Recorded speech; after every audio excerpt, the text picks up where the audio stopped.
ಮಾತರಂ ಮೇ ಮಾತರಿಶ್ವನ್ನ ಪಿತರತುಲ ಗುರೋ ಭ್ರಾತರಿಷ್ಟಾಪ್ತ ಬಂಧೋ ಸ್ವಾಮಿನ್ ತರ್ವಾಂತರಾತ್ಮನ್ನ ಜರ ಜರಯಿತರ್ಜನ್ಮ ಮೃತ್ಯಾಮಯಾನಾಂ ಗೋವಿಂದೇ ದೇಹಿ ಭಕ್ತಿಂ ಭವತಿ ಚ ಭಗವನ್ ಊರ್ಜಿತಾಂ ನಿರ್ನಿಮಿತ್ತಾಂ ನಿರ್ವ್ಯಾಜಾಂ ನಿಶ್ಚಲಾಂ ತದ್ಗುಣಗಣ ಬೃಹತೀಂ ಶಾಶ್ವತೀಮಾಶುದೇವ ನಾರಾಯಣಂ ನಮಸ್ಕೃತ್ಯ ನರಂ ಚೈವ ನರೋತ್ತಮಂ ದೇವೀಂ ಸರಸ್ವತೀಂ ವ್ಯಾಸಂ ತತೋ ಜಯಮುದೀರಯೇ ವಿಜಾನತಾಂ ಅವಿತ್ತಸ್ಯ ಮಧ್ವಸ್ಯ ಜಗತಿ ಗುರೋಃ ಪೂರ್ವಾಚಾರ್ಯ ಮಹಿಷ್ಠಾನಾಂ ಇಯಂ ಪ್ರಣತಿಮಾಲಿಕಾ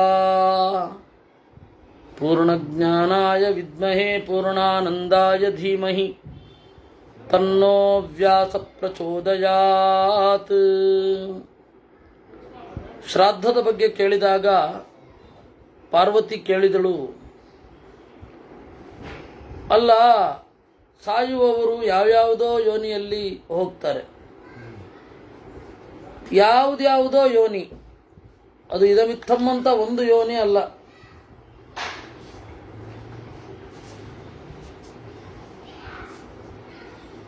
ಒಂದು ಯೋನಿ ಅಲ್ಲ, ಯಾವುದ್ಯಾವುದೋ ಮೃಗಗಳಾಗಿ, ಪಕ್ಷಿಗಳಾಗಿ, ಪಶುಗಳಾಗಿ, ಯಾರ್ಯಾರೋ ಆಗಿ ಹುಟ್ಟುತ್ತಾರೆ. ಅವ್ರಿಗೆಲ್ಲರಿಗೂ ಏನ್ರಿ ಆರಾಧನೆ ಮಾಡೋದು? ಇದು ಒಂದು ಅರ್ಥ ಆಗದೇ ಇರೋ ಸಂಗತಿ. ಪಿತೃಗಳಿಗೆ ಆರಾಧನೆ ಮಾಡೋದು, ಪಿತೃಗಳಿಗೆ ನಮಸ್ಕಾರ ಮಾಡೋದು ಅಂದ್ರೆ ಯಾರು, ಎಲ್ಲಿ? ಮತ್ತೆ ನಾವು ನಮ್ಮ ಅಪ್ಪ ಒಳ್ಳೆ ಯೋನಿಯಲ್ಲೇ ಹುಟ್ಟಿರ್ತಾರೆ ಅನ್ನೋದಕ್ಕೆ ಏನು ಪ್ರೂಫು? ಯಾರನ್ನ ಆರಾಧನೆ ಮಾಡೋದು?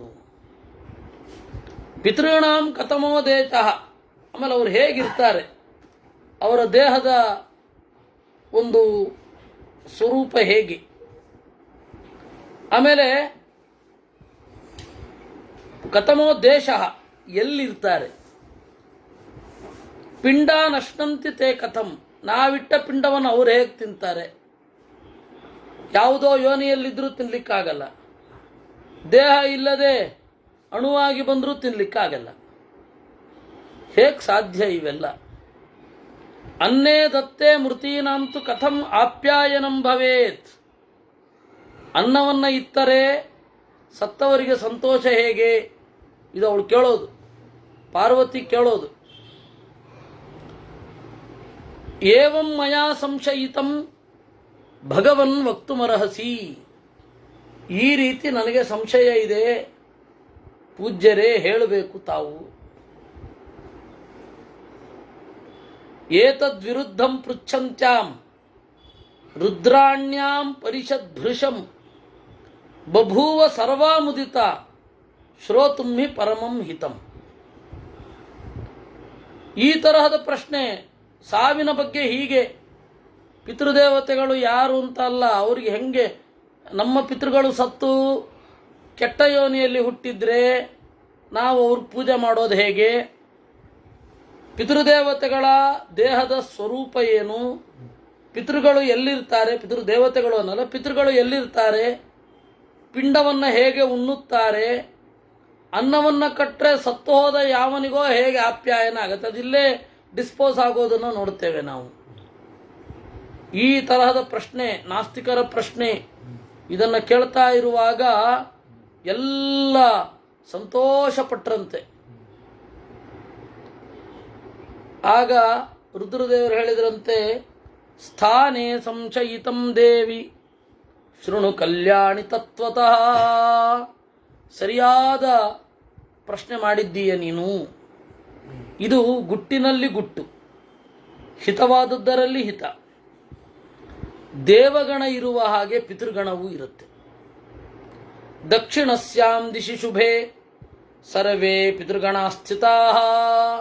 ದಕ್ಷಿಣ ದಿಕ್ಕಿನಲ್ಲಿ ಅವರಿರ್ತಾರೆ. ಅದರಿಂದಾಗಿ ದಕ್ಷಿಣ ದಿಕ್ಕಿಗೆ ತಿರುಗಿಕೊಂಡು ಪಿತೃದೇವತೆಗಳಿಗೆ ನಾವು ಮಾಡುವುದು ಪೂಜೆ, ನಮ್ಮ ಪಿತೃಗಳಿಗಲ್ಲ.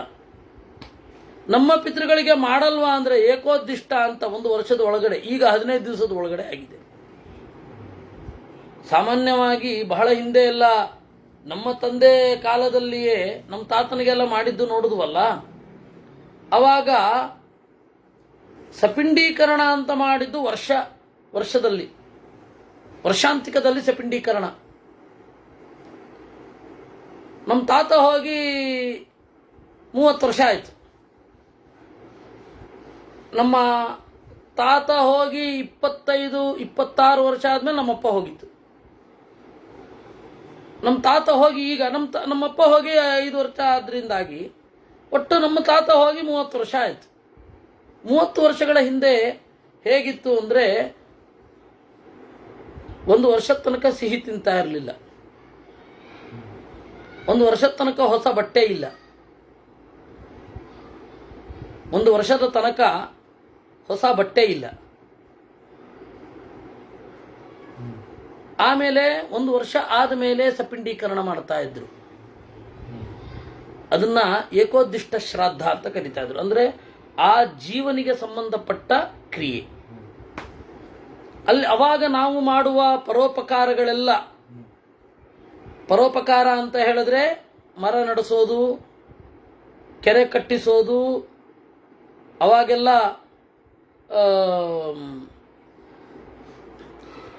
ದಾರಿ ಹೋಕರಿಗೆ ನೀರು ದಾನ ಮಾಡೋದು, ಅವೆಲ್ಲ ಪ್ರಪ ಅಂತ ಹೇಳಿ ಕರೀತಾರೆ. ಕನ್ನಡದಲ್ಲಿ ಅರವಟ್ಟಿಗೆ ಅಂತ ಹೇಳ್ತಾ ಇದ್ರು. ಹೊರಗಲ್ಲು ನಿಲ್ಲಿಸೋದು, ಇವುಗಳೆಲ್ಲ ಪರೋಪಕಾರ. ಈ ಪರೋಪಕಾರ ಇವ್ರ ಹೆಸರಿನಲ್ಲಿ ಮಾಡ್ತಾ ಇದ್ದೀವಿ ಅಂತ. ಒಂದು ವರ್ಷ ಆದ ಮೇಲೆ ಪಿತೃಗಳಿಗೇನೆ ಪೂಜೆ ಸೀದಾ. ಆದರೆ ನಾಮ ಪ್ರತೀಕ ಮಾತ್ರ. ಹೇಗೆ ಕಲ್ಲು ಅನ್ನೋದೊಂದು ಪ್ರತೀಕವೋ ಹಾಗೆ ನಾಮ ಪ್ರತೀಕ ಈ ಹೆಸರಿನಿಲ್ಲದೆ. ಯಾಕಂದ್ರೆ ನಮಗೆ ಪಿತೃದೇವತೆಗಳ ಅನುಗ್ರಹ ಮಾಡಿದ್ದು ನಮ್ಮ ಅಪ್ಪನ ಮೂಲಕ, ನನ್ನ ತಾತನ ಮೂಲಕ, ನನ್ನ ಮುತ್ತಾತನ ಮೂಲಕ. ನಾನು ಈ 3 ತಲೆಮಾರುಗಳನ್ನು ನೋಡಬಲ್ಲೆ. 3 ತಲೆಮಾರಿಂದ ಆಚೆ ನನಗೇನು ಗೊತ್ತಿಲ್ಲ. ನಮ್ಮ ಮುತ್ತಾತನ ಅಪ್ಪ ಹೇಗಿದ್ದು ಮುತ್ತಾತನ ಗೊತ್ತಿರಲ್ಲ, ಇನ್ನು ಮುತ್ತಾತನ ಅಪ್ಪ ಹೇಗಿದ್ರು ಅಂತ ಹೆಂಗೆ ಗೊತ್ತಾಗಿರುತ್ತೆ. ಇದು ಇರೋದು ಅವರಿಗೆ ತಲುಪಿಸುವ ಪೂಜೆ ಪಿತೃಗಳು. ಆ ಪ್ರೇತಗಳಿಗೆ ಪ್ರೇತರು ಅಂದ್ರೆ ಏನು ಗೊತ್ತಾ? ದೆವ್ವ ಪಿಶಾಚಿ ಅಂತ ಅನ್ಕೋಬೇಡಿ, ಇಲ್ಲಿಂದ ಹೋದವರು ಅಷ್ಟೇ ಅರ್ಥ. ಎಷ್ಟು ಹೋಗಿದ್ದಾನೆ ಅಂದ್ರೆ ಮತ್ತೆ ಯಾವತ್ತೂ ಮರಳಿ ಬರಲ್ಲ, ಹಂಗೊಟ್ಟೋಗಿದ್ದಾರೆ. ಅದಕ್ಕೆ ಇತ ಪ್ರಕರ್ಷೇಣ ಇತಃ ಅಂತ. ಏನದು ಪ್ರಕರ್ಷ? ಮರಳಿ ಬರದಿರುವುದು, ಅದು ಪ್ರೇತ.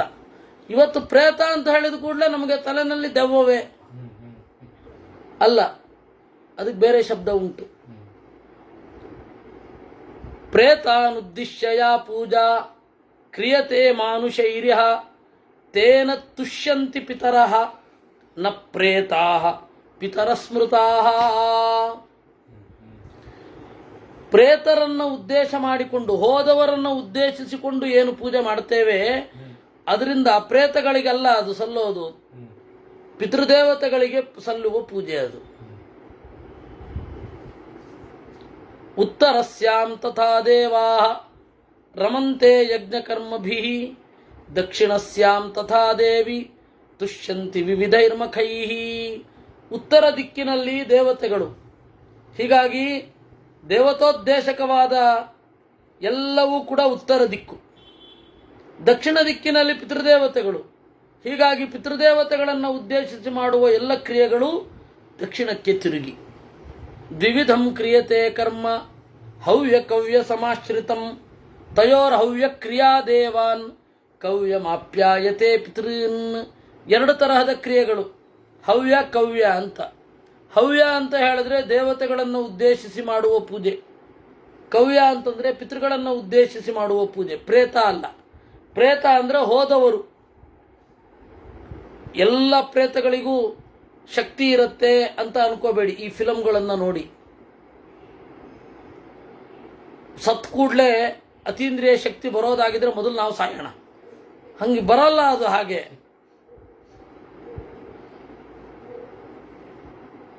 ಅಲ್ಲಿ ಬರೇ ಅಮಂಗಳ.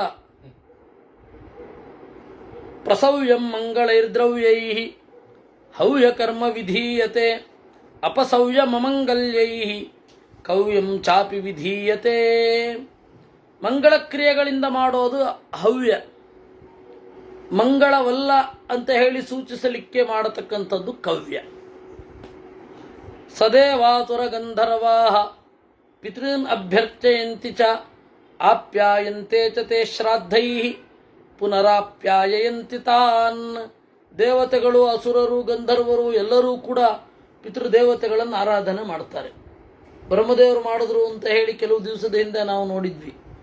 ಕೆಲವು ದಿವಸ ಇನ್ ದ ಸೆನ್ಸ್ 7-8 ತಿಂಗಳ ಹಿಂದೆ ನಾರದರು ಕೇಳಿದ್ರು, ನೀವ್ಯಾರಿಗೆ ಮಾಡ್ತಾ ಇದ್ದೀರಿ ಮಾರಾಯರೇ ಅಂತ. ಯಾಕೆಂದ್ರೆ ಜಗತ್ತಿನ 3ನೇ ತಲೆಮಾರೇ ಅವರು. ವೆರಿ ಥರ್ಡ್ ಅಂತ ಹೇಳ್ಬೋದು, ವೆರಿ ಫಸ್ಟ್ ಅನ್ನೋ ಹಾಗೆ ವೆರಿ ಥರ್ಡ್ ಜನರೇಷನ್. ಯಾವುದು? ದೇವರು ಮಗ ಬ್ರಹ್ಮದೇವರು, ಬ್ರಹ್ಮದೇವ್ರ ಮಗ ನಾರದರು ಏನು ಶ್ರಾದ್ದ ಮಾಡೋದು? ದೇವರನ್ನು ಉದ್ದೇಶಿಸಿಕೊಂಡು ಮಾಡಿದ್ದು. ಹೀಗಾಗಿ ಆ ಕ್ರಿಯೆಗಳಿಗೆ ಹೇಗೆ ಅರ್ಥ ಅದನ್ನೆಲ್ಲ ನೋಡಬೇಕು.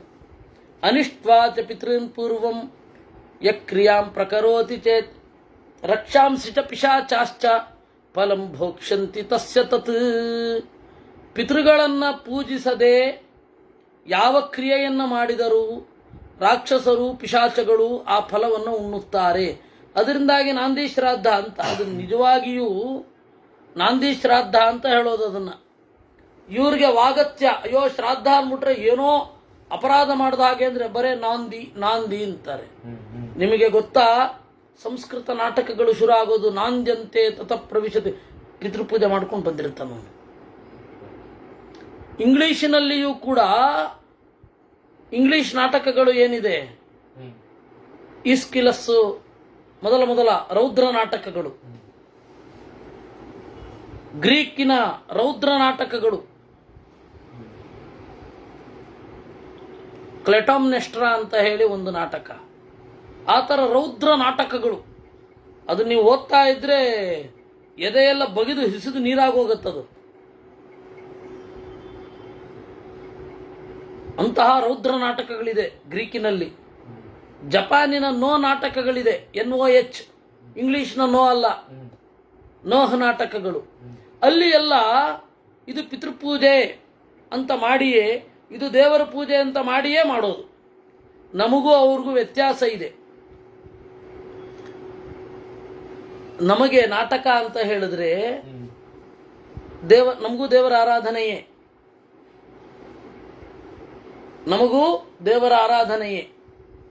ಆದರೆ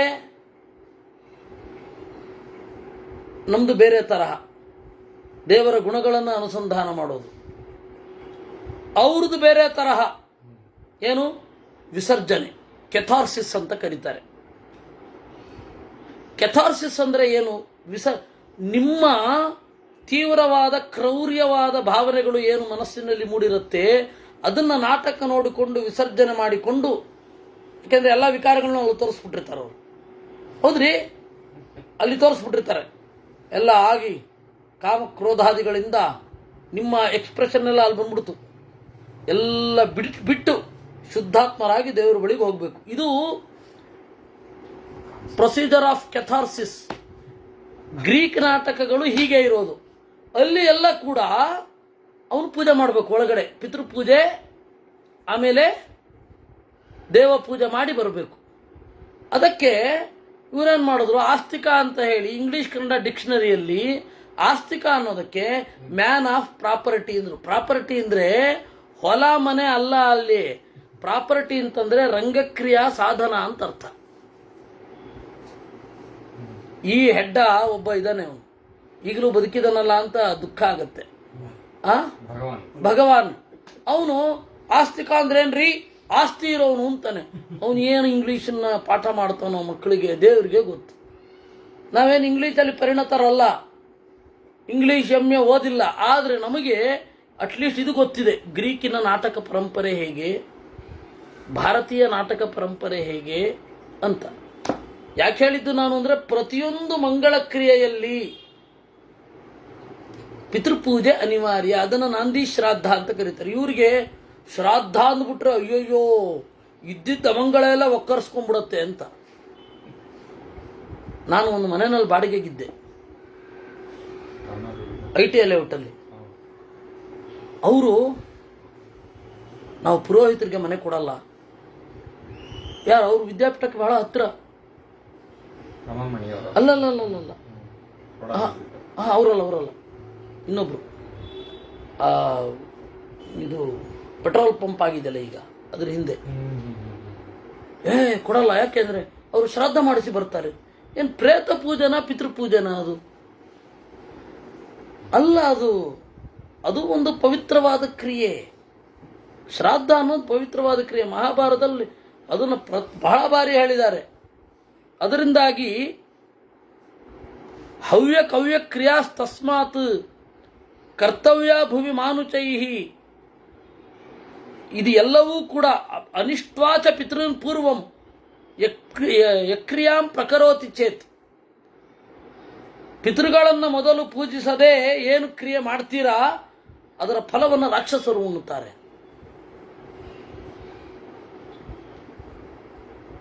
ಆದ್ದರಿಂದ ಹವ್ಯವನ್ನು ಕವ್ಯವನ್ನು ಮಾಡಲೇಬೇಕು. ಅದು ನಮ್ಮ ಕೃತಜ್ಞತೆಯ ಸೂಚನೆ. ಅದು ಏನು ಪುಣ್ಯ ಬರುತ್ತಾ ಅಂತ ಕೇಳಿದ್ರೆ ಗೊತ್ತಿಲ್ಲ. ಕೃತಜ್ಞತೆಯ ಸೂಚನೆ ಅಂತೂ ಇದೆ. ಪುಣ್ಯ ಬರುತ್ತಾ ನಾವೆಂಗೆ ಹೇಳೋಣ? ನೀವು ಯಾವ ಭಾವನೆಯಿಂದ ಮಾಡಿರ್ತೀರೋ ಅಥವಾ ನಾವ್ಯಾವ ಭಾವನೆಯಿಂದ ಮಾಡಿರ್ತೀವೋ ನಮಗೂ ಗೊತ್ತಿಲ್ಲ. ಅದರಿಂದಾಗಿ ಕೃತಜ್ಞತೆಯ ಕರ್ತವ್ಯ ಅಂತ ಮಾಡಿ ಮೊದಲು, ಆಮೇಲೆ ನೋಡೋಣ ಕೃತಜ್ಞತೆ ಹೆಂಗೆ ಸಮರ್ಪಣೆ ಮಾಡೋದು. ಕವ್ಯೇನ ಸಂತತಿರ್ದೃಷ್ಟ ಕರ್ಮಕ್ಷೇತ್ರಂ ಹಿ ಮಾನುಷ್ಯಂ ತದನ್ಯತ್ರ ನ ವಿದ್ಯತೆ. ಮನುಷ್ಯ ಶರೀರವೇ ಕರ್ಮಭೂಮಿ. ಯಾಕೆಂದ್ರೆ ಇಲ್ಲಿ ಕರ್ಮ ಮಾಡಲಿಕ್ಕೆ ಎಲ್ಲ ಅವಕಾಶ ಇದೆ. ಜ್ಞಾನಪೂರ್ವಕವಾಗಿ ಕರ್ಮ ಮಾಡಲಿಕ್ಕೆ ಅವಕಾಶ ಇದೆ. ಬೇರೆ ಕಡೆ ಉಂಟಾ ಅದು? ಪ್ರಜ್ಞಾಪೂರ್ವಕವಾಗಿ ಕರ್ಮ ಮಾಡಲಿಕ್ಕೆ ಆಗ್ತದ? ಆನೆಯಾಗಿ, ಹಕ್ಕಿಯಾಗಿ, ಸಿಂಹವಾಗಿ, ಹುಲಿಯಾಗಿ ಯಾವ ಅವಕಾಶವೂ ಇಲ್ಲ.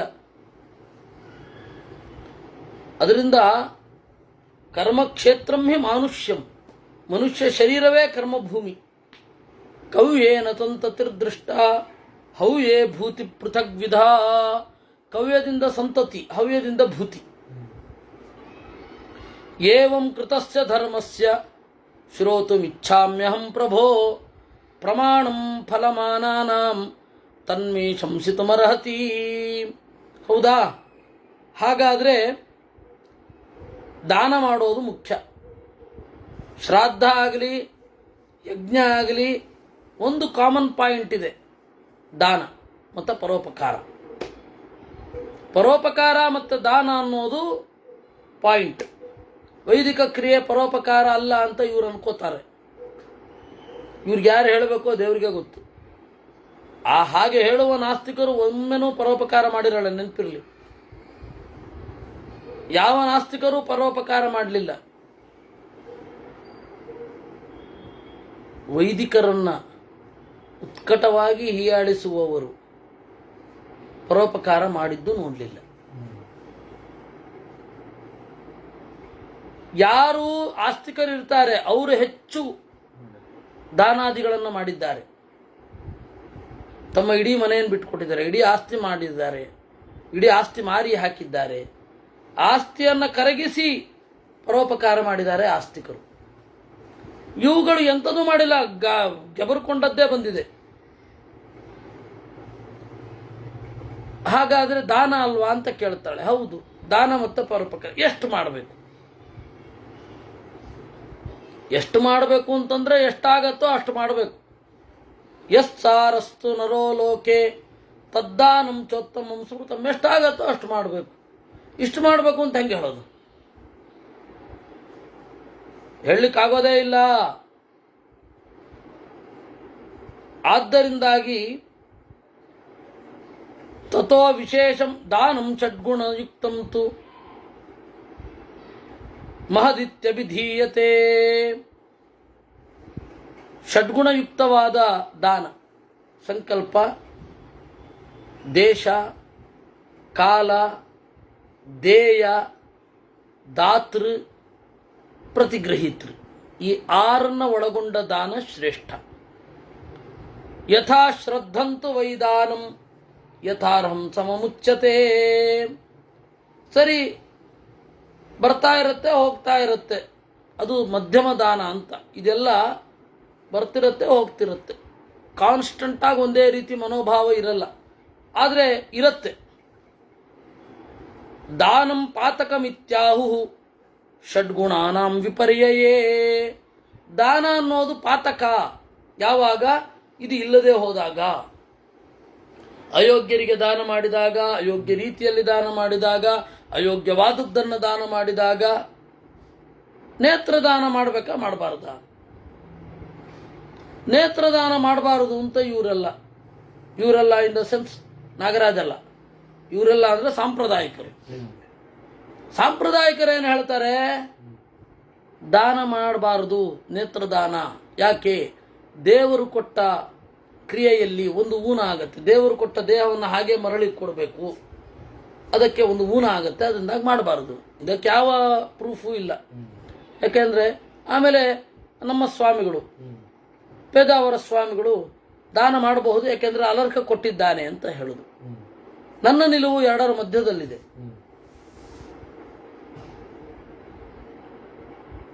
ದಾನವೇ ಅಲ್ಲ ಅದು ನೇತ್ರದಾನ. ಯಾಕೆಂದ್ರೆ ಒಂದು ದಾನ ಅಂದ್ರೆ ಸಂಕಲ್ಪ ಇರಬೇಕು. ಯಾರು ಕೊಡ್ತಾ ಇದೀವಿ ಅನ್ನೋದೇ ಗೊತ್ತಿಲ್ಲ, ಧ್ಯೇಯ ಇಲ್ಲ ನೋಡಿ. ಯಾರು ಕೊಡಬೇಕು? ಒಂದು 10 ರೂಪಾಯಿ ಕೊಡಬೇಕಾದ್ರೆ ಅವನ ಪೂರ್ವಾಪರ ಎಲ್ಲ ಗಮನಿಸ್ತೀವಿ ನಾವು, ಅವನ ಬ್ಯಾಕ್ಗ್ರೌಂಡ್ ಚೆಕ್ ಮಾಡ್ತೀವಿ. ಕಣ್ಣು ಯಾರಿಗೋ ಕೊಟ್ಟು ಬಿಡ್ತೀವಿ, ಅವನು ನಾಳೆ ಒಳ್ಳೇದು ಮಾಡ್ತಾನೆ ಅಂತ ಏನು ಗ್ಯಾರಂಟಿ? ಒಳ್ಳೆಯದನ್ನು ನೋಡ್ತಾನೆ ಅಂತ ಏನು ಗ್ಯಾರಂಟಿ? ಅದರಿಂದಾಗಿ ನೇತ್ರ ದಾನ ಅನ್ಬೇಡಿ. ನೇತ್ರದಾನ ಮಾಡಬಹುದು, ಅದರಿಂದಾಗಿ ಸಾಂಪ್ರದಾಯಿಕರ ವಾದವನ್ನ ಅಷ್ಟಾಗಿ ತಗೊಳ್ಳೋದು ಬೇಡ. ಆದರೆ ದಾನ ಮಾಡಬಹುದು ಅಂತನ್ನುವವರದ್ದನ್ನು ನಾವು ಟೆಸ್ಟ್ ಮಾಡಬೇಕು. ನೇತ್ರ ದಾನ ಮಾಡಬಹುದು, ಆದರೆ ಈಗಿರೋದು ಪ್ರಕ್ರಿಯೆ ದಾನ ಅಲ್ಲ. ಯಾಕೆಂದ್ರೆ ಕಾನೂನಿನಲ್ಲಿ ನಮಗೆ ಯಾರು ಕೊಡ್ತಾ ಇದ್ದೀವಿ ಅನ್ನೋದೇ ಗೊತ್ತಿಲ್ಲ. ಇದೊಂದೇ ಪ್ರಾಬ್ಲಮ್. ಅದೆಲ್ಲ ನೆಟ್ಟಗೆ ಮಾಡಿ ಅವ್ರನ್ನ ನೋಡ್ತೀವಿ, ಯೋಗ್ಯರಾ, ಯೋಗ್ಯವಾದದ್ದಕ್ಕೆ ಬಳಸ್ತಾರಾ, ಅದು ಖಾತ್ರಿ ಆದ್ಮೇಲೆ ಕೊಡ್ಬೋದು. ಇದಿಲ್ಲದೆ ದಾನ ಏನದು? ಅದನ್ನೇ ಬೇರೆ ರೀತಿಯಲ್ಲಿ ಯೋಚನೆ ಮಾಡ್ಬೋದು. ಈಗ ಅನ್ನದಾನ ಅಂತ ಮಾಡ್ತೀವಿ, ಆ ಅನ್ನ ಉಂಡವನೆಲ್ಲ ಒಳ್ಳೆ ಕೆಲಸನೇ ಮಾಡ್ತಾನೆ ಅಂತ ನಮ್ಗೆ ಗೊತ್ತಾ? ಮಾಡ್ತೀವಲ್ಲ. ಮೊನ್ನೆ ಅದೇ ಪ್ರಶ್ನೆ ಬಂದಿದ್ದು. ಸರಿ, ಮೊನ್ನೆ ಅದೇ ಪ್ರಶ್ನೆ ಬಂದಿದ್ದು. ಅದೇ ನಾನು ಹೇಳಿದ್ನಲ್ಲ, ಒಬ್ರು ಪೊಲೀಸ್ ಅಮ್ಮ ಪ್ರಶ್ನೆ ಹಾಕಿದ್ರು ಅಂತ. ಸೇಮ್ ಇದೆ ಪ್ರಶ್ನೆ. ಅದು ನೋಡ್ಬೇಕಷ್ಟೇ, ನೀವು ನೋಡ್ಬೇಕು. ಇವರು ಕಳ್ರಾ, ನೀವು ತಿಂದ ಅನ್ನವನ್ನ ತಿಂದು, ನೀವು ಕೊಟ್ಟ ಅನ್ನವನ್ನ ತಿಂದು ಸರಳ ಮುರ್ಕೊಂಡು ಹೋಗೋ ಶಕ್ತಿ ಬರುತ್ತೆ, ಅಷ್ಟು ಕೊಡಬೇಡಿ ಅಷ್ಟೆ. ಅದಕ್ಕೆ ಯಾರು ಅತ್ಯಂತ ವೇದ ವಿರೋಧಿಗಳು, ದೇವರ ದ್ವೇಷಗಳಿದ್ದಾರೆ, ಅವ್ರಿಗೆ ಹಾಕಬೇಡಿ ಅಂತ ಉಂಟು. ಅನ್ನಸ್ಯ ಕ್ಷುದಿತಂ ಪಾತ್ರಂ ಅನ್ನೋದು ಸಾಮಾನ್ಯವಾದ ಮಾತು. ಆದರೆ ಅದರ ವಿಚಾರವನ್ನು ಮಾಡಿ ನೋಡಿ, ನಿಮ್ಗೆ ಗೊತ್ತಾಗುತ್ತಲ್ಲ, ನೀವು ಇವರೆಂಥವ್ರು ಅಂತ ಗೊತ್ತಾಗುತ್ತೆ. ಹೀಗಾಗಿ ಅದನ್ನು ನೋಡಬೇಕಾಗತ್ತೆ. ನೇತ್ರದಾನದ್ದಾಗಬೇಕಾದ್ರೆ ಹಾಗಲ್ಲಲ್ಲ, ನೋಡಬಹುದಲ್ಲ. ಯಾರು ಕೊಡ್ತಾ ಇದೀವಿ ಅನ್ನೋದೇ ಗೊತ್ತಿಲ್ಲ. ಅನ್ನದಾನಕ್ಕಾದ್ರೂ ಇವನಿಗೆ ಹಸಿವಾಗಿದೆ ಹಾಕ್ತೀವಪ್ಪ, ಪ್ರೀತಿಯಿಂದ ಹಾಕ್ತೀವಪ್ಪ.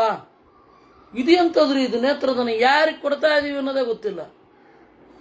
ಹಿಂದೆ ಎಲ್ಲ ಯಾರು ಕೊಡ್ತಾ ಇದೀವಿ ಅಂತ ಗೊತ್ತಿತ್ತು ತಾನೆ, ಅದು ನೇತ್ರದಾನ ಕರೆಕ್ಟಪ್ಪ. ಆಮೇಲೆ ನಿಯೋಗ ಪದ್ಧತಿ, ಇವತ್ತು ಅದೇ ಪದ್ಧತಿ ಮಾಡೋದು, ಆದರೆ ಕಾನೂನಿನ ನಡೆ ವಕ್ರ. ನಿಮಗೆ ಸ್ಪರ್ಮ್ ಡೋನರ್ ಯಾರು ಅಂತ ಹೇಳಲ್ಲ, ಯಾಕೆಂದ್ರೆ ಅವನು ಬಂದು ದುರುಪಯೋಗ ಮಾಡಿಕೊಂಡ್ರೆ ಅಂತ ಭಯ. ಆ ಭಯ ಆ ತರಹದ ಸಜ್ಜನನಾಗಿರೋವನ್ನ ನೋಡ್ಬೇಕಲ್ವ ನಿಯೋಗ ಪದ್ಧತಿ. ಅದು ಹಾಗೆ ಮಾಡದ, ದುರುಪಯೋಗ ಮಾಡಿಕೊಳ್ಳದ ಸಜ್ಜನ ಯಾರೋ ಅವನಿಂದ ನಿಯೋಗ ಪದ್ಧತಿಯಿಂದ ಮಕ್ಕಳನ್ನು ಪಡಿಬೇಕು ಅಂತಲ್ವಾ. ಅಂದ್ರೆ ಗುಣ ನೋಡಬೇಕು ಅಂತ, ಅದು ಗುಣ ಇತ್ತು. ಅದರಿಂದ ಸಮಸ್ಯತು ತದಾದಾನಂ ಉತ್ತಮ. ಈ ದಾನದಲ್ಲಿ 3 ಹೇಳಿದ್ರಲ್ಲ, ಉತ್ತಮ ದಾನದಿಂದ ಸ್ವರ್ಗಲೋಕೇತು ಪೂಜ್ಯತೆ. ಸಮಸ್ಯತು ತದಾದಾನಂ ಮಾನುಷ್ಯಂ ಭೋಗಮಾವಹೇತ್. ಸಮದಾನ 2ನೇ ಲೆವೆಲ್, ಮಧ್ಯಮ ದಾನ ಅಂತ ಏನು ಹೇಳಿದ್ವಲ್ಲ, ಅದರಿಂದ ಮಾನುಷ್ಯದಲ್ಲಿ ಭೋಗ ಸಿಗತ್ತೆ. ಅಥವಾ ಮ್ಲೇಚ್ಛ ದೇಶೇಶು ದಾನಂ ನಿಷ್ಫಲಮಿತ್ಯಾಹು ವಿಹೀನಂ ಕ್ರಿಯೆಯ ಶುಭೆ. ನಿಷ್ಫಲವಾದ ದಾನ ಮಾಡಿದರೆ ಅಂದರೆ ಥರ್ಡ್ ಗ್ರೇಡಿನ ದಾನ ಮಾಡಿತು ಅಂತಂದ್ರೆ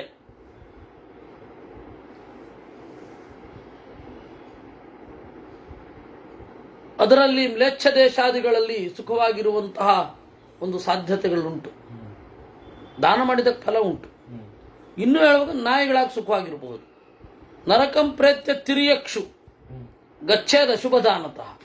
ಅಶುಭವಾದದ್ದನ್ನು ನೀವು ಕೊಟ್ಟರೆ ತಿರ್ಯಕ್ಷು ನರಕಂ ಪ್ರಾಣಿಗಳಲ್ಲಿ ಇರಬಹುದು. ಅಶುಭಸ್ಯಾಪಿ ದಾನಸ್ಯ ಶುಭಂ ಸಾಚ ಫಲಂ ಕಥಂ. ಅಲ್ಲ, ಆಗ ಪಾರ್ವತಿ ಕೇಳ್ತಾಳೆ, ಅಶುಭವಾದದ್ದನ್ನು ದಾನ ಮಾಡಿದ್ರೂ ಶುಭವಾದದ್ದಾಗಬೇಕು, ಅದಕ್ಕೇನು ಮಾಡಬೇಕು?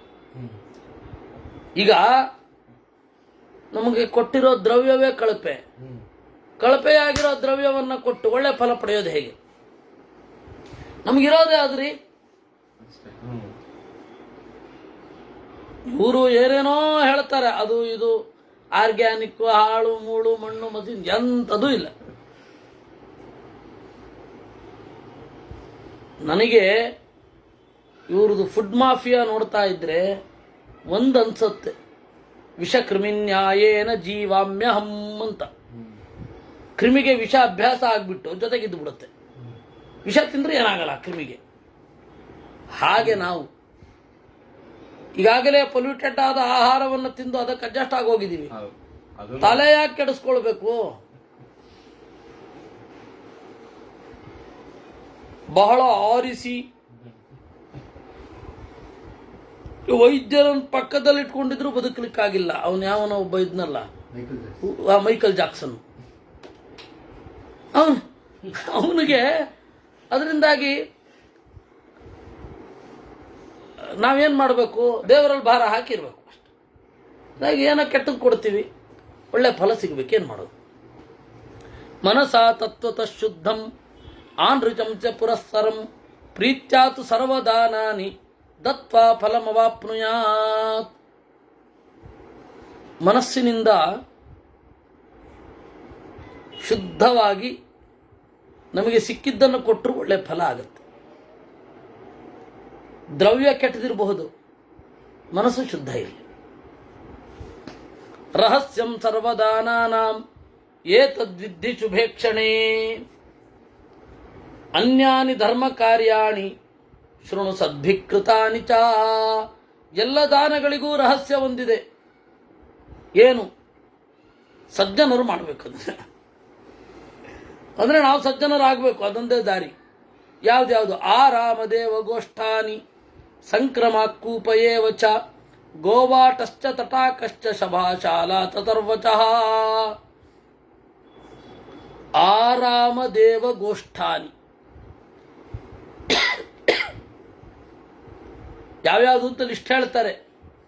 ಆರಾಮ ಅಂದ್ರೆ ಉದ್ಯಾನಗಳನ್ನು ಕಟ್ಟಿಸೋದು. ದೇವಗೋಷ್ಠ ಅಂತಂದ್ರೆ ದೇವಾಲಯ ಕಟ್ಟಿಸೋದು. ಇವುಗಳೆಲ್ಲ ಇದ್ದಾವಲ್ಲ ಬುದ್ಧಿಲದ್ದಿ ಜೀವಿಗಳು, ಅವುಗಳೆಲ್ಲ ಏನು ಕೇಳ್ತವೆ ಗೊತ್ತಾ? ದೇವಾಲಯ ಕಟ್ಟಿಸೋ ಬದಲು ಸ್ಕೂಲ್ ಕಟ್ಟಿಸ್ಬಹುದಲ್ವಾ? ನಮಗೆ ಮಾತ್ರ ಮಸೀದಿ ಕಟ್ಟಿಸೋ ಬದಲು ಸ್ಕೂಲ್ ಕಟ್ಟಿಸ್ಬೋದಲ್ವಾ ಅಂತ ಅಪ್ಪಿತಪ್ಪಿ ಬಾಯಿ ತೆಗೆಯಲ್ಲ.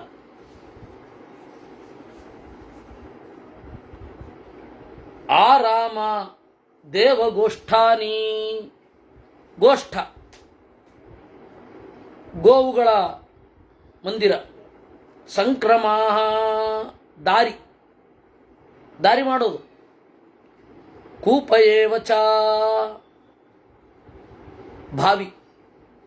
ಗೋವಾಟಶ್ಚ ತಟಾಕಶ್ಚ ಗೋಮಾಳಕ್ಕೆ ಅಂತ ಭೂಮಿಯನ್ನು ಬಿಡೋದು ಗೋವಾಟ. ತಟಾಕ ಸರೋವರ ಮಾಡೋದು. ಸಭಾ 4 ಜನ ಕೂತ್ಕೊಂಡು ಮಾತಾಡಲಿಕ್ಕೆ ಅನುಕೂಲ ಆಗೋ ಹಾಗೆ. ಯಾವುದದು ಸಭಾ? ಅಶ್ವತ್ಥದ ಕಟ್ಟೆ.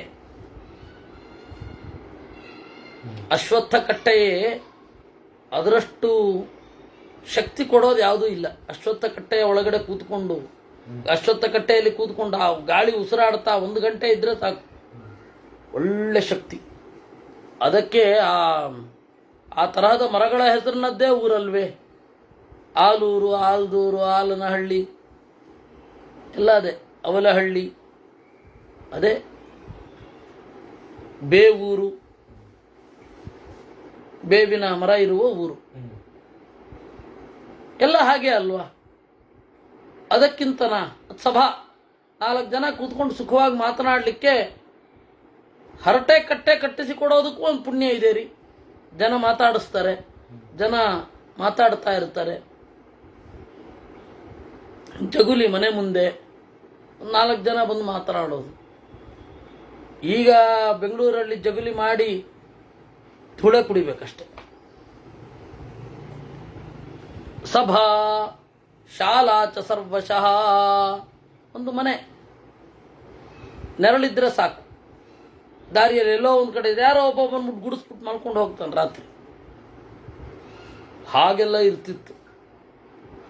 ಪಾಷಂಡ ವಸತಶ್ಚೈವ ಪಾನೀಯಂ ಗೋತೃಣಾನಿ ಚ. ಆಮೇಲೆ ಪಾಷಂಡಾವಸಥ ಅಂತಂದರೆ ಕೆಳಮಟ್ಟದವರು ತಗ್ಗಲಿಕ್ಕೆ ಇರುವ ಒಂದು ಜಾಗ, ಅವ್ರಿಗೂ ಅದು ಪಾಷಂಡ ಅವಸಥ. ಆಮೇಲೆ ಪಾನೀಯ ನೀರಿನ ವ್ಯವಸ್ಥೆ, ಗೋವುಗಳಿಗೆ ಹುಲ್ಲಿನ ವ್ಯವಸ್ಥೆ, ವ್ಯಾಧಿತಾನಾಂಚ ಭೈಷಜ್ಯಂ ರೋಗ ಇದ್ದವರಿಗೆ ಔಷಧ, ಅನಾಥಾನಾಂಚ ಪೋಷಣಂ ಅನಾಥ ಪೋಷಣೆ.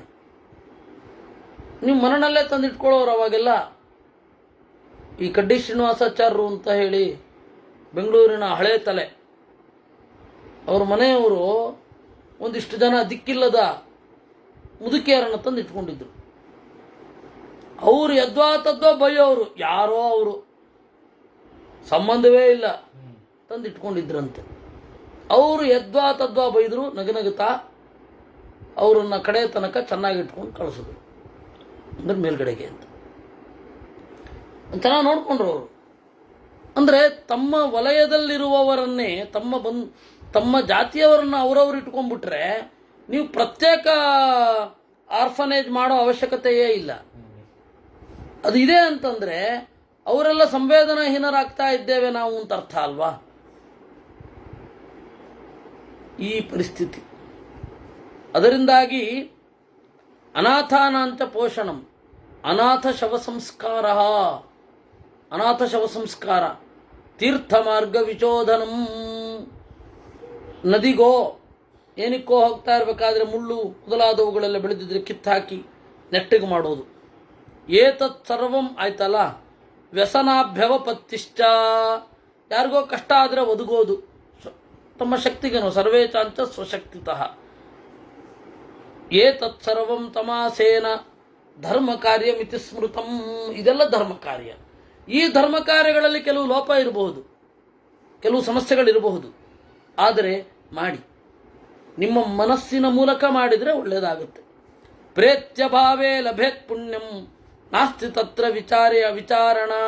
ರೂಪಂ ಸೌಭಾಗ್ಯಂ ಆರೋಗ್ಯಂ ಬಲಂ ಸೌಖ್ಯಂ ಲಭೆನ್ನರ. ಒಳ್ಳೆ ರೂಪ, ಒಳ್ಳೆಯ ಸೌಭಾಗ್ಯ, ಆರೋಗ್ಯ, ಬಲ, ಸೌಖ್ಯ ಇವುಗಳೆಲ್ಲ ಸಿಗತ್ತೆ. ಇಷ್ಟು ಹೇಳಿ ಅಂದರೆ ನೀವು ಮೊದಲು ಮನಸ್ಸಿಗೆ ಯಾವುದು ಅಂತ ಸ್ಪಷ್ಟಪಡಿಸಿದ್ದು. ಕೆಟ್ಟ ದ್ರವ್ಯಗಳನ್ನು ಕೊಟ್ಟರು, ನಮಗೆ ಇವಾಗ ಇರೋದೇ ಹಾಗೆ. ಕೆಟ್ಟ ದ್ರವ್ಯ ಕೊಟ್ಟರೂ ಕೂಡ ಒಳ್ಳೆಯದಾಗಲಿ, ಒಳ್ಳೆ ಮನಸ್ಸಿದ್ರೆ ಆಯಿತು.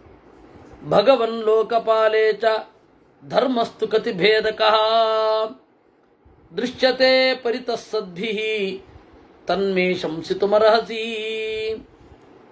ಅಲ್ಲ, ಧರ್ಮ ಅನ್ನೋದು ಎಷ್ಟು ತರಹ ಇದೆ. ಶೃಣುದೇವಿತ ಮುದ್ದೇಚಾನ್ ನಾನಾತ್ವಂ ಧರ್ಮ ಸಂಕಟೇ.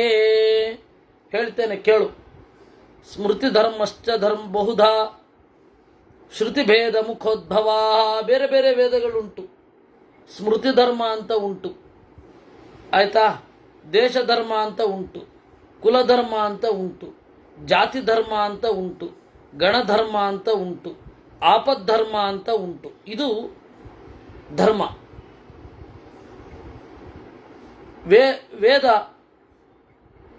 ವೇದದಲ್ಲಿ ಹೇಳಿದ ಧರ್ಮ, ಸ್ಮೃತಿಯಲ್ಲಿ ಹೇಳಿದ ಧರ್ಮ. ಆ ಸ್ಮೃತಿ ಧರ್ಮವನ್ನೇ ಆಚಾರ ಅಂತಾರೆ. ಬೇಕಾಷ್ಟು ಸ್ಮೃತಿ ಇರುತ್ತೆ, ವೇದಕ್ಕನುಗುಣವಾಗಿ ಇದೆಯಾ ಇಲ್ವಾ ಅಷ್ಟೇ ನೋಡಿ. ಹೆಚ್ಚು ಅದರಲ್ಲಿ ತಲೆ ಕೆಡಿಸ್ಕೊಳ್ಳಿಕ್ಕಾಗಲ್ಲ. ಯಾಕೆಂದರೆ ಆ ಧರ್ಮಗ್ರಂಥಗಳನ್ನು ಯಾರೋ ಬರೆದಿರ್ತಾರೆ, ಅವ್ರಿಗೆ ವೇದಾಂತದ ಬಗ್ಗೆ ಕೆಲವೊಮ್ಮೆ ಅಸಡ್ಡೆ ಇರುತ್ತೆ, ಕೆಲವೊಮ್ಮೆ ಅಜ್ಞಾನ ಇರುತ್ತೆ. ಒಂದು ಶಂಕಲಿಖಿತ ಸ್ಮೃತಿ ಅಂತ ಇದೆ. ಆ ಶಂಕಲಿಖಿತ ಸ್ಮೃತಿಯಲ್ಲಿ ತಾಡನೀಯ ಚಸಾಭಾರ್ಯ ಅಂತ ಉಂಟು, 2 ಬಾರಿಸಿ ಅಂತ ಹೆಂಡತಿಗೆ. ಅದು ಹಾಗಂತ ಹೇಳಿ 2 ಬಾರಿಸ್ಲಿಕ್ಕಾಗತ್ತ ದಿವಸ? ಅದರ ಅಭಿಪ್ರಾಯ ಉಂಟು. ತಾಡನೀಯ ತಥಾ ಭಾರ್ಯ ಲಾಲನೀಯ ತಥೈವ ಚ ಅಂತ ಧರ್ಮಸ್ಮೃತಿ. ಹೀಗೆಲ್ಲ ಇರುತ್ತೆ. ಅದರಿಂದಾಗಿ ಅದರ ಸ್ಪಿರಿಟ್ ಅನ್ನು ಅರ್ಥ ಮಾಡಿಕೊಳ್ಬೇಕು. ನಾವು ಶಬ್ದಗಳ ಮೇಲೆ ಅವಲಂಬಿತರಾಗುವ ಬದಲು ಭಾವವನ್ನು ಗಮನಿಸಬೇಕು. ಕೆಲವೊಮ್ಮೆ ಏನಾಗುತ್ತೆ, ಆ ಶಬ್ದಗಳ ಮೇಲೆ ಅವಲಂಬಿತ ಆದರೆ ಏನೂ ಸಿಗೋಲ್ಲ. ಕೆಲವೊಮ್ಮೆ ಭಾವವನ್ನು ನೋಡಬೇಕಾಗತ್ತೆ. ಎಲ್ಲ ಒಂದೇ ತರಹ ಅಲ್ಲ, ಬೇರೆ ಬೇರೆ ಬೇರೆ ಬೇರೆ ಸಂಗತಿಗಳು ಇರ್ತವೆ. ಕಡೆಗೆ ನಮ್ಮ ಅನುಕೂಲ ಅಂದರೆ ನಾವು ಬೆಳೀಲಿಕ್ಕೆ ಅನುಕೂಲ ಆಗ್ತದಾ, ನಮ್ಮ ಮಾನಸಿಕವಾದ ಪ್ರಜ್ಞೆ ವಿಶಾಲ ಆಗತ್ತಾ, ಜ್ಞಾನಕ್ಕೆ ಅದು ಪೋಷಕ ಆಗತ್ತಾ, ಅದನ್ನು ತೀರ್ಮಾನ ಮಾಡಬೇಕಾಗತ್ತೆ. ಅಂದರೆ ವೇದಾಂತದ ಹಿನ್ನೆಲೆಯಲ್ಲಿ ಆ ವಸ್ತುವಿಗೆ ಧರ್ಮತ್ವವನ್ನು ತೀರ್ಮಾನ ಮಾಡೋದು. ಅದಿಲ್ಲದೆ ಹೋದರೆ ಏನೇನೋ ಆಗಿಬಿಡತ್ತೆ. ತೀರಾ ಬಾಲಿಶರಾಗಿ ನಾವು ವ್ಯವಹಾರ ಮಾಡಬೇಕಾಗತ್ತೆ. ಈ ಒಂದು ಸಮಗ್ರ ಪ್ರಜ್ಞೆ ಇಲ್ಲದೆ ಹೋದರೆ. ಯಾಕೆಂದ್ರೆ ಹಾಗಾಗತ್ತೆ ಸಮಸ್ಯೆಗಳು. ಎಷ್ಟಿದೆ ಆ ಥರದ್ದು. ಶರೀರ ಕಾಲ ವೈಷಮ್ಯಾತ್ ಕಾರಣಾತ್ ತತ್ರ ತತ್ರೈವ ಫಲಂ ಧರ್ಮಸ್ಯ ಚೇಷ್ಯತೆ ತತ್ಕಾರಣ ಸಮಾಯೋಗೆ ಲಭೇತ್ ಕುರ್ವನ್ ಫಲಂ ನರಃ. ಒಂದು ಕೆಲಸ ಮಾಡಲಿಕ್ಕೆ ಯಾವ ಪರಿಸ್ಥಿತಿ ಕಾರಣ ಇದೆ, ಅದಕ್ಕನುಗುಣವಾಗಿ ಇವನ ಬಿಹೇವಿಯರ್ ಇರುತ್ತೆ, ಅದಕ್ಕನುಗುಣವಾಗಿ ಫಲವನ್ನು ಪಡಿತಾನೆ. ಅನ್ಯಥಾ ನ ಲಭೇತ್ ಪುಣ್ಯಂ ಅತದರಹಸ್ತಮಾವಿಚೇತ್ ಏವಂ ಧರ್ಮಸ್ಯ ನಾನಾತ್ವಂ ಫಲಂ ಕುರ್ವನ್ ಲಭೇನ್ನರಃ. ಅದರಿಂದಾಗಿ ಹೆಚ್ಚು ಈ ಮಾಸಧರ್ಮ ಇತ್ಯಾದಿಗಳಿಗೆಲ್ಲ ತಲೆ ಕೆಡಿಸ್ಕೊಳ್ಬೇಡಿ. ಈಗ ನನಗೆ ಆಶ್ಚರ್ಯ ಆಗೋದು, ಎಲ್ಲೋ ಒಂದು ಕಡೆ ಈ ಮಾಸದ ವೈಭವವೇ ಒಂದು ಕಡೆ ಇದೆ, ಎಲ್ಲಿದೆ ಅದು? ಹಾಗೆಲ್ಲ ಹೋಗ್ತಾ ಇದ್ರೆ ಏನು ಪ್ರಯೋಜನ ಇಲ್ಲ. ಜ್ಞಾನ ಸಿಗಬೇಕು, ಜ್ಞಾನಪೂರ್ವಕವಾಗಿ ಮಾಡಿದ ಕರ್ಮ ಬಲಿಷ್ಠ ಆಗಬೇಕು. ಅದಕ್ಕೆ ಆಚಾರ್ಯರು ಸಾಕು, ಮಧ್ವರು ಸಾಕು. ಸ್ವಲ್ಪ ವಿಸ್ತಾರ ಬೇಕು ಅಂತಂದ್ರೆ ನಾರಾಯಣ ಪಂಡಿತಾಚಾರ್ಯರನ್ನು ಇವರನ್ನು ನೋಡಿ. ಎಲ್ಲಿ ಬೇರೆ ಯಾವುದು 1000 ಸ್ಮೃತಿಗಳು ಉಂಟು, ಆದರೆ ಅದು ಯಾವ ರೀತಿಯಲ್ಲಿಯೂ ಕೂಡ ಪ್ರಯೋಜನ ಇಲ್ಲ. ಅಂದರೆ ವೇದಾಂತದ ಆಶಯಕ್ಕೆ ವಿರುದ್ಧ ಆಗಬಾರದು. ನಮ್ಮ ಬೆಳವಣಿಗೆಗೆ ಅಡ್ಡಿ ಆಗೋಗಬಾರದು. ಆ ತರಹ ಮುಂದುವರಿಯಿರಿ. ಏವಂ ಧರ್ಮಸ್ಯ ನಾನಾತ್ವಂ ಫಲಂ ಕುರ್ವನ್ ಲಭೇನ್ನರಃ. ಹೀಗೆ ಥರಥರದ ಧರ್ಮಗಳು, ಅದಕ್ಕೆ ಥರಥರದ ಫಲಗಳು. ಶ್ರೌತ ಸ್ಮಾರ್ತಸ್ತು ಧರ್ಮಾಣಂ ಪ್ರಕೃತೋ ಧರ್ಮ ಉಚ್ಯತೆ. ಅದರಿಂದಾಗಿ ಇವ್ರು ಕೆಲವರೆಲ್ಲ ಏನು ಮಾಡ್ತಾರೆ, ಸ್ಮೃತಿಗೂ ಕೂಡ ಶ್ರುತಿ, ಅಪ್ರಸಿದ್ಧವಾದ ಶ್ರುತಿಯ ಮೂಲ ಇದೆ, ಎಲ್ಲ ಕಲ್ಪನೆ ಎಷ್ಟು ಅಂತ ಮಾಡೋದು. ಈಗ ಈ ಪರಿಸರಕ್ಕೆ, ಈ ಒಂದು ನಡೆಗೆ ಇದು ಅನುಕೂಲವಾಗಿದೆಯಾ ಇಲ್ವಾ ಅಂತ ನೋಡಿದ್ರೆ ಆಯ್ತಷ್ಟೇ. ಏಕೆಂದರೆ ಮಧ್ವಾಚಾರ್ಯರೇ ಮನ್ವಾದಿ ಸ್ಮೃತಯೋಪಿ ಆನುಕೂಲ್ಯತಃ ಅಂತ ಹೇಳಿರೋದು. ಮನ್ವಾದಿ ಸ್ಮೃತಿಗಳನ್ನು ಆನುಕೂಲ್ಯತಃ ಜ್ಞಾನಕ್ಕೆ, ಕರ್ಮ ಸಾಂಗತೆಗೆ ಅನುಕೂಲವಾಗಿ ಮಾಡಿ ಅಷ್ಟೇ ಅಲ್ಲಿರೋದು. ಮನುಸ್ಮೃತಿ ಮೊದಲಾದವುಗಳನ್ನು ವಿಪರೀತ ಸೀರಿಯಸ್ ಆಗಿ ತಗೊಳ್ಬೇಡಿ ಅಂತ. ಅದು ಕಾನೂನದು. ಭಗವನ್ ಸರ್ವಭೂತೇಶ ಪುರಮರ್ದನ ಚಂಕರ ಶ್ರುತಂ ಪಾಪಕೃತಂ ಲೋ ದುಃಖಂ ಯಮಲೋಕೆ ವರಪ್ರದ. ಉಮಾ ಹೇಳ್ತಾ ಇದ್ದಾಳೆ, ಸ್ವಾಮಿ ಪುರಮರ್ದನ, ಊರನ್ನು ತೊತ್ತಳ ತುಳಿದವನೇ, ಮೂರೂರ ಹಗೆಯೇ. ಮೂರು ಊರು ಅಂದರೆ ಆ ತ್ರಿಪುರಾಸುರರು, ಬಂಗಾರದ, ಬೆಳ್ಳಿಯ, ಕಬ್ಬಿಣದ ಮೇಲ್ಗಡೆ ಓಡಾಡುವ ಊರುಗಳನ್ನು ಕಟ್ಟಿಕೊಂಡು ಭೂಮಿಗೆ ತೊಂದರೆ ಮಾಡ್ತಾ ಇದ್ದವರು. ಅದಕ್ಕೆ ಪುರಮರ್ದನ, ತ್ರಿಪುರಾರಿ. ಅದಕ್ಕೆ ನಾನು ಮೂರೂರ ಹಗೆ ಅಂತ, ಮೂರು ಊರಿನ ಹಗೆ. ಹಾಗೆ ಅವರನ್ನ ಕೇಳ್ತಾ ಇದ್ದೇನೆ, ಪಾಪ ಮಾಡಿದ್ರೆ ದುಃಖ ಹೇಳಿದ್ರಿ, ಪುಣ್ಯ ಮಾಡಿದ್ರೆ ಸುಖದ ಬಗ್ಗೆ ಹೇಳಿ ಅಂತ. ತರತರದ ಪುಣ್ಯ ಲೋಕಗಳಿವೆ. ಮೇರು ಪರ್ವತ, ಭದ್ರಾಶ್ವ, ಕೇತುಮಾಲ, ಉತ್ತರ ಕುರು, ಜಂಬೂದ್ವೀಪದ ಆರಂಭದ ಭಾಗ, ಇವೆಲ್ಲ ಇದೆ. ಇಲ್ಲಿ ಎಲ್ಲರೂ ಪುಣ್ಯವಂತರೇ ಹೋಗೋದು. ಸ್ತ್ರೀಯರು, ಪುರುಷರು ಎಲ್ಲ ಒಳ್ಳೆಯದು ಮಾಡಿದವರು ಅಲ್ಲಿಗೆ ಹೋಗ್ತಾರೆ. ಒಳ್ಳೆಯ ದೇಹವನ್ನು ಹೊಂದಿರುತ್ತಾರೆ, ಒಳ್ಳೆಯ ಮನಸ್ಸನ್ನು ಹೊಂದಿರುತ್ತಾರೆ. ಎಲ್ಲ ಇಂದ್ರನ ಅಮರಾವತಿಗೆ ಹೋಗಬೇಕು ನಿಯಮ ಇಲ್ಲ. ಭೂಮಿಯಲ್ಲಿಯೂ ನಮಗೆ ಗೊತ್ತಿರದ ಸತ್ತ ಮೇಲೆ ಒಳ್ಳೆಯ ಶರೀರವನ್ನು ಪಡೆಯುವ ತಾಣಗಳು ಇವೆ. ಮೇರು ಪರ್ವತ ಇಲ್ವಾ? ಆ ಮೇರು ಪರ್ವತದಲ್ಲಿ ಬ್ರಹ್ಮದೇವರ ಮನೆಯೂ ಇದೆ. ಅಲ್ಲೊಂದು ಮನೆ ಇದೆ ಬ್ರಹ್ಮದೇವರಿಗೆ. ಎಲ್ಲ ದೇವತೆಗಳಿಗೂ ಮನೆ ಇದೆ. ಅದರಿಂದ ಅಲ್ಲಿಗೂ ಹೋಗಬಹುದು. ಆದರೆ ಪುಣ್ಯಕರ್ಮ ಮುಗಿದ ಮೇಲೆ ಮತ್ತೆ ಭೂಮಿಗೆ ಬರ್ತಾರೆ. ಏಷಾ ಸ್ವರ್ಗಗತಿ ಪ್ರೋಕ್ತ ಪೃಚ್ಛಂತ್ಯಾಸ್ತವ ಭಾಮಿನಿ. ವಿದ್ಯಾಧರರು ಇರುವ ಜಾಗ, ಕಿಂಪುರುಷರು, ಯಕ್ಷರು, ಗಂಧರ್ವರು, ಕಿನ್ನರರು, ಅಪ್ಸರೆಯರು, ದಾನವರು, ಎಲ್ಲ ತರಹದ ಒಂದು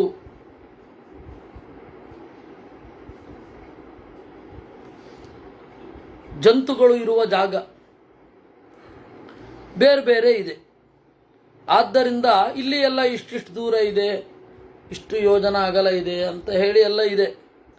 ಅಂತರ್ಧಾನ ಬಲ ಇದೆ, ಕಣ್ಮರೆಯಾಗುವ ಬಲ, ಸತ್ವ, ಆಯುಷ್ಯ, ಇವೆಲ್ಲ ತಪೋ ವಿಶೇಷದಿಂದ ಉಂಟಾಗುವಂಥದ್ದು. ಅಂಥವ್ರಿಗೇನೆ ದೇವಲೋಕದಲ್ಲಿ ಗಮನ ಇರೋದು. ಆದರೆ ನಾನು ಇದನ್ನು ಹೇಳಲ್ಲ ಪೂರ್ತಿ ಅಂತ ಹೇಳ್ತಾರೆ. ತಸ್ಮಾನ್ನ ವರ್ಣಯೇ ದೇವಿ ವಿದಿತಂಚತ್ವಯಾ ಶಿವೆ. ನಿನಗೂ ಗೊತ್ತಿದೆಯಲ್ಲ, ಅದನ್ನು ನಾನೇ ಯಾಕೆ ಕೇಳಬೇಕು?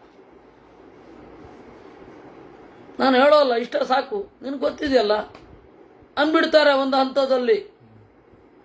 ಪ್ರತ್ಯಕ್ಷಂ ತವ ತತ್ಸರ್ವಂ ದೇವಲೋಕೆ ಪ್ರವರ್ತನಂ ತಸ್ಮಾನ್ನ ವರ್ಣಯೇ ದೇವಿ ವಿದಿತಂಚತ್ವಯಾ ಶುಭೆ ತತ್ಸರ್ವಂ ಪ್ರಸುಕೃತೈರೈವ ಪ್ರಾಪ್ಯತೆ ಚೋತ್ತಮಂ ಪದಂ. ಇಷ್ಟು ಸಾಕು. ಒಂದು ತಿಳ್ಕೋ, ಒಳ್ಳೆ ಗತಿ, ಒಳ್ಳೆ ಕರ್ಮವನ್ನು ಮಾಡಿದ್ರೆ ಒಳ್ಳೆ ಗತಿಗೆ ಹೋಗ್ತೀವಿ ಅಷ್ಟೇ. ಅದು ಜಾಗವನ್ನೆಲ್ಲ ನಾನು ನಿನಗೆ ಹೇಳ್ತಾ ಕೂಡಲ್ಲ. ನೀನು ಪಾರ್ವತಿ ಆಗಿರೋದ್ರಿಂದ ನಿನಗೆ ಗೊತ್ತು ಅಷ್ಟೇ, ನಾನು ಜಾಸ್ತಿ ಹೇಳಲಿಕ್ಕೆ ಹೋಗಲ್ಲ ಅಂತಾರೆ. ರುದ್ರದೇವರು ಅನ್ನುವಲ್ಲಿಗೆ 129ನೆಯದ್ದು. ಮಾನುಷೇಶ್ವೇವ ಜೀವತ್ಸು ಗತಿರ್ವಿಜ್ಞಾಯತೇನ ವಾ ಯಥಾ ಶುಭಗತಿರ್ಜೀವನ್ ನಾಸೌ ತ್ವಶುಭಭಾಗಿತಿ ಏತದಿಚ್ಛಾಮ್ಯಹಂ ಶ್ರೋತುಂ ತನ್ಮೇ ಶಂಸಿತುಮರ್ಹಸಿ. ಅಲ್ಲ, ಒಂದು ಪ್ರಶ್ನೆ, ನನಗೆ ಒಂದು ಕುತೂಹಲ ಇದೆ ಎಂದರು. ಏನು ಕುತೂಹಲ?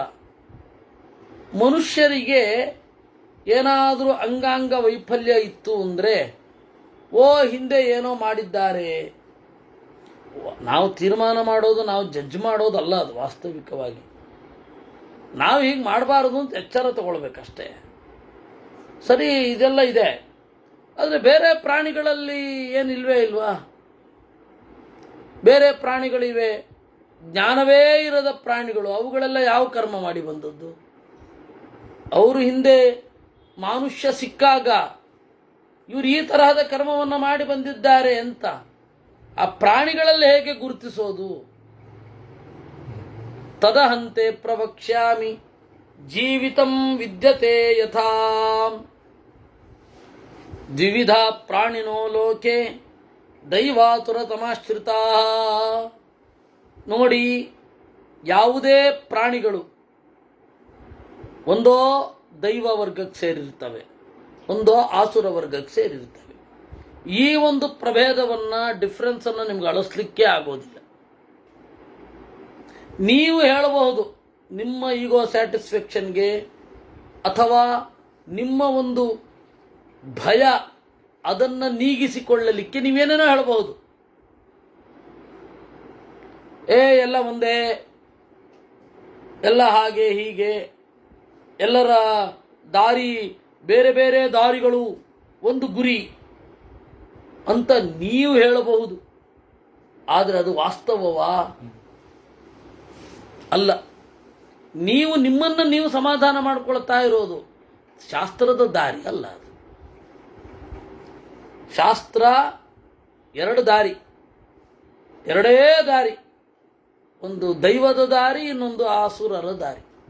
ಒಂದು ದೈವ ಮಾರ್ಗ, ಇನ್ನೊಂದು ಆಸುರ ಮಾರ್ಗ. ಇದೆರಡು ಬೇರೆ ಬೇರೆ ಇರೋದು. ದ್ವೌಭೂತ ದರ್ಗೌ ಲೋಕೇಸ್ಮಿನ್. ಗೀತೆಯು ಹೇಳಿದ್ದದನ್ನೇ, ದೈವ ಆಸುರ ಏವಚ. ಮನಸ್ಸಿನಿಂದ, ಕರ್ಮದಿಂದ, ಮಾತಿನಿಂದ ಪ್ರತಿಕೂಲರಾಗಿದ್ದರೆ ಅವರು ಆಸುರರು ಎಂದು ತಿಳ್ಕೋ. ಪರಸ್ಪರ ಅವರೇ ಪ್ರತಿಕೂಲರಾಗಿದ್ದರೆ ಮನಸ್ಸಿನಲ್ಲಿ ಒಂದು ಚಿಂತನೆ ಮಾಡ್ತಾರೆ, ಕರ್ಮದಲ್ಲೊಂದು ಮಾತಾಡ್ತಾರೆ, ಮಾತೊಂದಾಡ್ತಾರೆ, ಇವರನ್ನು ಆಸುರರು ಅಂತ ತೀರ್ಮಾನ ಮಾಡು.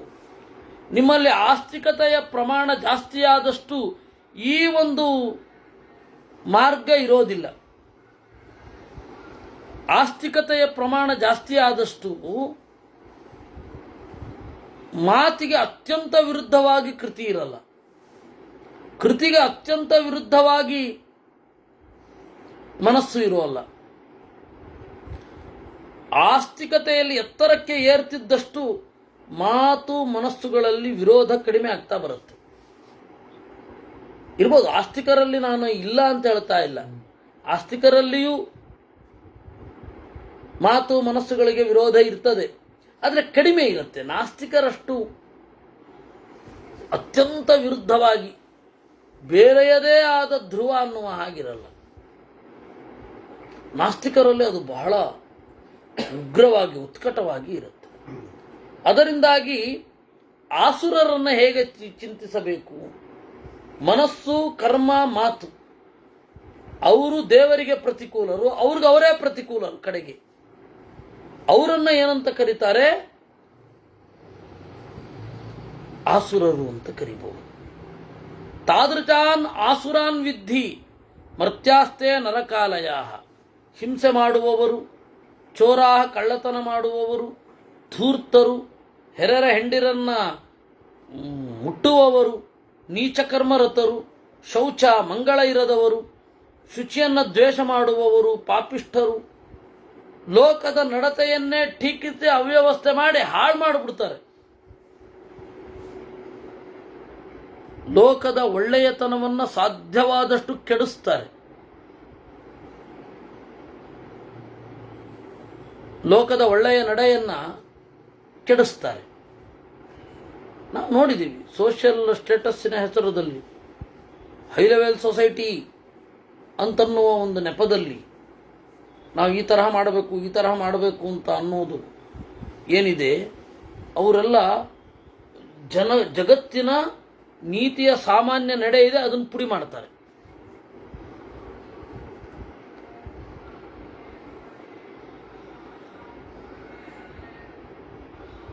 ನನಗೆ ಆಶ್ಚರ್ಯ ಆಗ್ತಾ ಇತ್ತು ಮೊದಲು. ನಾನು ರೌಡಿಸಮ್ಮನ್ನ ಒಂದು ಸಮಾಜ ಸುಧಾರಣೆ ಅಂತ ಅಂದುಕೊಂಡಿದ್ದೆ ಅಂತ ಒಬ್ಬ ಮಾಜಿ ಹಾಲಿ ಡಾನ್ ಅಗ್ನಿಶ್ರೀಧರ, ನನಗೆ ಆಶ್ಚರ್ಯ ಆಗೋದು, ಇದೇನಿದು ಹಿಂಗೆ ಮಾತಾಡ್ತಾನಲ್ಲ, ಸಮಾಜ ಸುಧಾರಣೆಯ ದಾರಿ ಅಂತೆ ಅದು, ಆಂಟಿ ಸೋಷಿಯಲ್ ಎಲಿಮೆಂಟ್ ಅಲ್ವಾ, ಅವನು ಅಂಥವ್ರು, ಅವ್ರನ್ನೇನು ಸಮರ್ಥನೆ ಮಾಡ್ಕೊಂಡು ಮಾತಾಡೋದು ಅಂತ. ಆಮೇಲೆ ಇಲ್ಲ, ಇದು ಇರೋದೇ ಹಾಗೆ. ಅವರೇನು ಮಾಡ್ತಾರೆ, ಲೋಕದ ನಡೆ ಏನಿದೆ ಅದನ್ನು ಮುರಿತಾರೆ. ಅವರೇನು ಮಾಡ್ತಾರೆ, ಎಲ್ಲ ಕೆಡುಕನ್ನು ಕೂಡ ಚೆನ್ನಾಗಿರುವ ಹಾಗೆ ಬಿಂಬಿಸ್ತಾರೆ. ಕುಡಿಯೋದು ಹೀರೋಯಿಸಮ್ನ ಲಕ್ಷಣ, ಧೂಮಪಾನ ಅನ್ನೋದು ಹೀರೋಯಿಸಮ್ನ ಒಂದು ಲಕ್ಷಣ. ಇವುಗಳನ್ನೆಲ್ಲ ಟ್ರೆಂಡ್ ಸೆಟ್ ಮಾಡ್ತಾ ಹೋಗ್ತಾರೆ. ಅದು ಸಣ್ಣದು. ಆಮೇಲೆ ಜನರ ನಡೆ, ಅಯ್ಯೋ ಎಲ್ಲ ದೊಡ್ಡವರು ಹೀಗೆ ಅಂತ ಅಂದ್ಬಿಡ್ತಾರೆ. ಅವರಲ್ಲಿಲ್ವಾ ಇವರಲ್ಲಿಲ್ವಾ, ಅವರು ಹಾಗೆ ಇವರು ಹಾಗೆ, ಅದರಿಂದಾಗಿ ಏನು ತಪ್ಪಿಲ್ಲ ನಾವು ಮಾಡಿದ್ರೆ ಅಂತ ಆ ಲೆವೆಲ್ಗೆ ತಂದಿಟ್ಬಿಡ್ತಾರೆ. ಎಲ್ಲ ಅದನ್ನೇ ಮಾಡ್ತಾ ಹೋಗ್ತಾರೆ. ಇದು ಲೋಕ ಚಾರಿತ್ರ ಭೇದಕಾಹ. ಜಗತ್ತಿನ ಸಾಮಾನ್ಯ ನಡೆ ಏನಿದೆ, ಒಂದು ಸಣ್ಣದು ಹೇಳಬೇಕು ಅಂತಂದರೆ ಬೇರೆಯವರ ಮನೆಯ ಸಮಾಚಾರಕ್ಕೆ ಕಿವಿ ಕೊಡೋದು ತಪ್ಪು ಅಂತ ಚಿಕ್ಕಂದಿನಲ್ಲಿ ಎಲ್ಲರೂ ಹೇಳ್ತಾ ಇರ್ತಾರೆ. ಆದರೆ ನಾವಿವತ್ತು ಟಿ ವಿ ಕಾರ್ಯಕ್ರಮದಲ್ಲಿ ಅದನ್ನೇ ನೋಡೋದು. ಯಾವುದು ಬಿಗ್ ಬಾಸ್, ಯಾವುದ್ಯಾವುದೋ ಕಥೆ, ಯಾವುದು ಬೇಕಿಲ್ಲ. ಅದು ನನಗೆ ಜನದ ಬಗ್ಗೆ ಆಶ್ಚರ್ಯ ಆಗುತ್ತೆ. ಅದು ಹೆಂಗೆ ಇದನ್ನು ಒಪ್ಕೊಳ್ತಾರೆ? ಇಲ್ಲಿ ಸಾಫ್ಟ್ ಸ್ಕಿಲ್ಸ್ ಅಂತ ಹೇಳಿ ಅದನ್ನೇ ಹೇಳ್ಕೊಡೋದು. ಇಲ್ಲಪ್ಪ ನೀವು ಹೀಗಿರಬೇಕು, ಅವ್ರು ಬೇರೆಯವರ ಮನೆಗೆ ಮೂಗು ತೂರಿಸಬಾರದು, ಬೇರೆಯವರ ಮಾತನ್ನು ಕೇಳಬಾರದು, ಕದ್ದು ಅಂತೆಲ್ಲ ಹೇಳಿದವರು ಅದನ್ನು ಮಾಡಿ ಅಂತ ಹೇಳಿ. ಇದೆಲ್ಲ ಲೋಕ ಚಾರಿತ್ರ್ಯ ಭೇದನವೇ. ಈ ಥರದ್ದು 1000 ಇರುತ್ತೆ. ಲೋಕ ಚಾರಿತ್ರ್ಯ ದೂಷಕಾಹ ಇವರೆಲ್ಲ ಜೀವಂತ, ಇವರೆಲ್ಲ ಖಂಡಿತ ನರಕಕ್ಕೆ ಹೋಗ್ತಾರೆ ನಿಶ್ಚಯ ಅಂತ ಅಂದ್ಬಿಡ್ತಾರೆ. ಏನು ಇಷ್ಟ ಹಾರ್ಷಾಗಿ ಹೇಳ್ತಾ ಇದ್ದಾರೆ ಅಂತ ಅನ್ಬೇಡಿ. ಇನ್ನು ಕೆಲವರು ಇದ್ದಾರೆ ಲೋಕೋದ್ವೇಗ ಕರಾಶ್ಚಾನ್ಯೇ, ಇಡೀ ಲೋಕವನ್ನು ಉದ್ವೇಗ ಯಾವಾಗ ಬಂದು ಏನು ಮಾಡಿಬಿಡ್ತಾರೋ ಅಂತ ಆ ಜನಾಂಗದ ಬಗ್ಗೆ ಭಯ ಪಟ್ಕೋಬೇಕು. ಆ ಥರದವರು ಅವರು ಕೂಡ ಅಸುರರೇ. ಒಬ್ಬ ಸೂಟ್ ಕೇಸ್ ಇಟ್ಕೊಂಡಿದ್ರೆ ಭಯ ಆಗುತ್ತೆ. ಆ ಥರದ ಜನಾಂಗ ಇದೆ. ಎಲ್ಲಿ ತಮ್ಮನ್ನು ಢಮ್ ಅನ್ನಿಸ್ಕೊಂಡು ನಮ್ಮನ್ನು ಢಮ್ ಅನ್ನಿಸ್ಬಿಡ್ತಾರೋ ಅಂತ ಅನ್ಯಾಯವಾಗಿ ಪ್ರಾಣ ಹೊಟ್ಟೋಗುತ್ತೆ. ಪ್ರಾಣ ಹೋಗೋದು ಹೌದೇ ಹೇಳಿದ್ದು. ಹೀಗೆಲ್ಲ ಇರುತ್ತೆ. ಅದರಿಂದಾಗಿ ಲೋಕೋದ್ವೇಗ ಕರಾಶ್ಚಾನ್ಯೇ. ಇನ್ನು ಪಶುಗಳಲ್ಲಿಯೂ ಕೂಡ ಇದು ಬಿರೋದೆ. ಪಶುಗಳಲ್ಲಿಯೂ ಇದೇ ಅನುವೃತ್ತಿ ಆಗತ್ತೆ ಅಂತ. ಲೋಕೋದ್ವೇಗ ಯಾವುದುಂಟು ಮಾಡುತ್ತಲ್ಲ ಅಂತಹ ಪಶುಗಳು, ಅದ್ರ ಬಗ್ಗೆ ಎಚ್ಚರದಿಂದ ಇರಬೇಕು. ಅವುಗಳೆಲ್ಲ ದುರ್ಜನರಾಗಿದ್ದೇ ಹಾಗೆ ಬಂದವುಗಳು. ಇನ್ನು ವೃಕ್ಷಾಹ ಕಂಟಕಿನೋ ವೃಕ್ಷಾಹ, ತುಂಬ ಮುಳ್ಳನ್ನು ಹೊಂದಿರುವ ವೃಕ್ಷಗಳ ರೂಪಾಗಿ ಆ ತರಹದ ಕೆಡುಕು ಮಾಡಿದವರು ಹುಟ್ಟುತ್ತಾರೆ. ಸೊ ಪ್ರತಿಯೊಂದು ಪ್ರಭೇದಗಳಲ್ಲಿಯೂ ದೈವ ಆತುರ ಅನ್ನೋದು 2 ಕಾಮನ್ ಆಗಿರುತ್ತೆ. ಅಪರಾನ್ ದೇವ ಪಕ್ಷಾನ್ಸ್ತು ಶೃಣು ದೇವಿತ ಮಾಹಿತ. ಇನ್ನು ಒಳ್ಳೆಯವರು ಹೀಗಿರ್ತಾರೆ. ಓಹ್ ಸಾಕು, ಇನ್ನು ನಾಳೆ ನೋಡುವ. ಕೃಷ್ಣಾರ್ಪಣ.